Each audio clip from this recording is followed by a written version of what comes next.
Okay, so this is part 2 of my video comparing the stock Loar bridge with the Cumberland acoustic bridge. I have the original Loar bridge right here.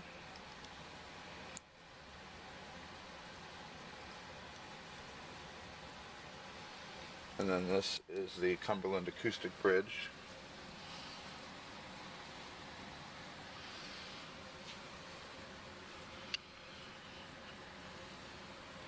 So what I did was I played the same snippet of songs from the previous video.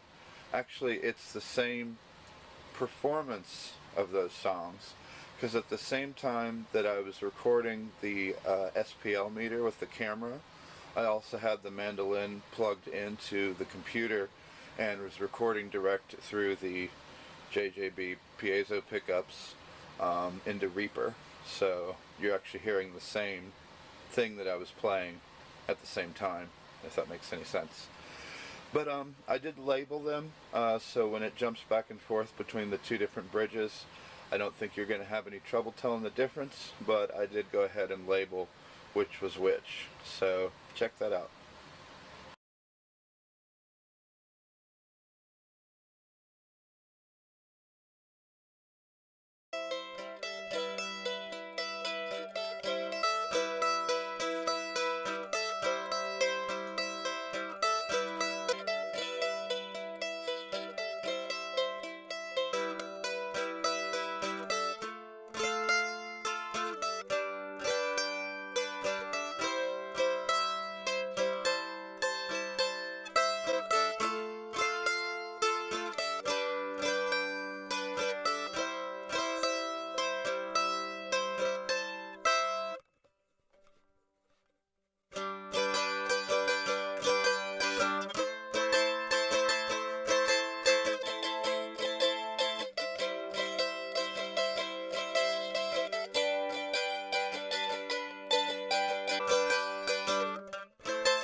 Okay, so chances are you can easily tell the difference between the two bridges.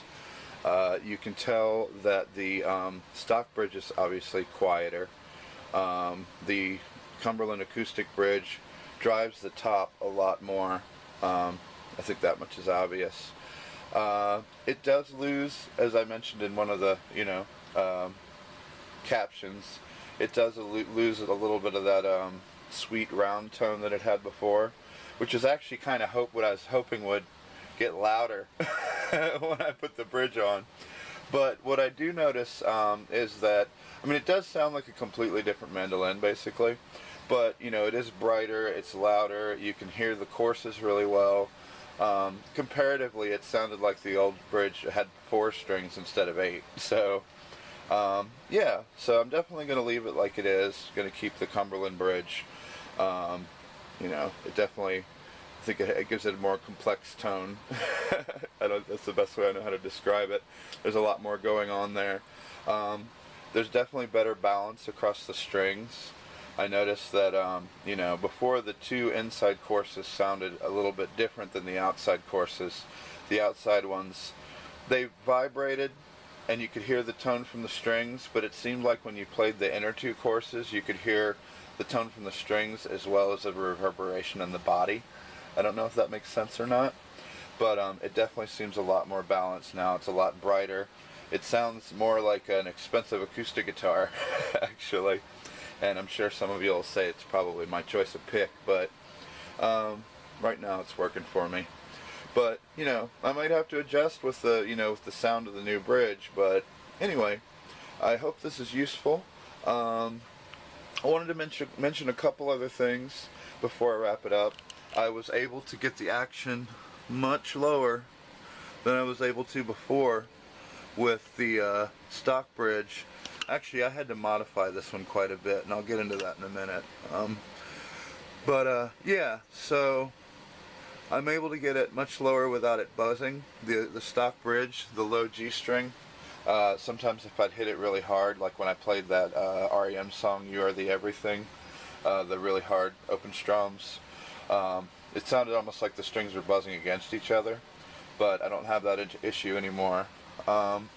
I mentioned modifying the bridge. I would suggest if you're going to put a CA bridge on a Loar 310 that you get the low version, because I ended up having to take a file, my bastard file here, and file the bottoms of the saddle at the bottom here and here and then underneath here, which I did by putting it flat and doing it like that.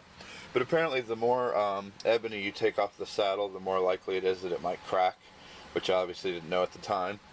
But so if you're doing this mandolin, definitely get the lower version of the bridge and work with that, and then that way you can raise it higher if you need it to be higher, but you won't have to take anything off if you need it to be lower. So hope that's useful. But yeah, really, I think that's pretty much it. Happy with the way it sounds. It's definitely different, but I think it's a difference that I'll get used to. If anybody has any questions, feel free to leave them in the comments. Thanks. Oh yes, one thing I wanted to mention that I forgot to mention before. When I put this bridge on, I had an issue where the inner E course sounded kind of dampened, and I think it's because this mandolin, you have to have the bridge angled a fair amount, at least on my model, to get the proper intonation. So I think that the slot angles were slightly off and it was causing it an issue. So what I did was I took this piece of 400 grit sandpaper. I've done this before when sanding nuts.